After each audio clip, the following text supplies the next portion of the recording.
Vote चोरी vote चोरी vote चोरी। बीजेपी ने और इलेक्शन कमीशन ने चोरी किया है। They asked, how can Minta Devi be 124 years old? Voter ID में कुछ गलत हो चुका है, मगर मेरा ओरिजिनल जो है सो 15/7/1990 का जन्म है मेरा। हमारा नाम है रंजू देवी। हमारे वोटर लिस्ट में हमारे घर के परिवार के 6 के नाम कट गया है। आप पहले थे उस पे? जी पहले थे। वार्ड सचिव हैं, वो दोनों निकाल के लिस्ट लाए, उसमें हमको बोले आपको 6 आदमी के नाम नहीं है, चलिए वहाँ पर आ रहे हैं राहुल गांधी, तेजस्वी यादव, उनसे मिल लीजिए, अपना नाम जुड़वा लीजिए। तो हम लोग देहात के औरत है, गंवार लोग हैं, जो जैसे कहता है वही ना सुनेंगे। हम लोग गए वहाँ, तो वहाँ भी बोला उन लोग बोलना राहुल गांधी से हम लोग 6 आदमी के नाम नहीं है, पुराना लिस्ट में था, नया वाला नहीं है। तो वही बात हम वहाँ जाकर बोले हैं।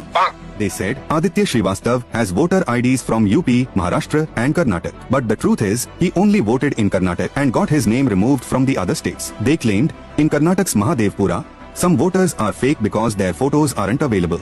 But the fact is, their full family photos and IDs exist. They are not fake voters. They shouted, how can 80 people be registered at one address? But it turned out, it was a rented chawal where daily wage workers used the address for their IDs. किसी ने कहा कि साहब house number 0 है, कि हर पंचायत और हर municipality में जरूरी नहीं है कि आपका घर होते हुए भी उसको घर का नंबर दिया गया। आपको पता है इस देश में करोड़ों लोगों के घरों के पते के आगे 0 नंबर है। क्यों? क्योंकि पंचायत म्यूनिसिपैलिटी जिस घर में वो रहते हैं उन्होंने उनका नंबर नहीं दिया। वाराणसी में एक शख्स है राजकमल दास, 45 बच्चे हैं साहब उनके वोटर लिस्ट के हिसाब से।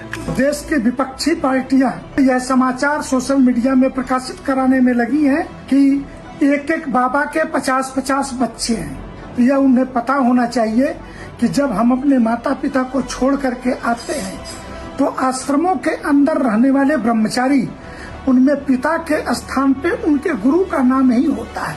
They spread their agenda using CSDS data. But soon, CSDS Sanjay Kumar himself admitted his team was wrong, apologized and deleted his tweet. बहुत सोच समझ रहा हूँ इस पे, क्योंकि गलती हुई है। मैं बहुत सचमुच थोड़ी सी शर्म आ रही है और बहुत एम्बैरेस्ड हूँ। And after their propaganda got exposed, the entire Congress ecosystem started apologizing and deleting their posts. I am really sorry for saying this. India was not just democracy है, जहाँ एक ही वोटर ने जो है अलग बूथ पर vote दिए।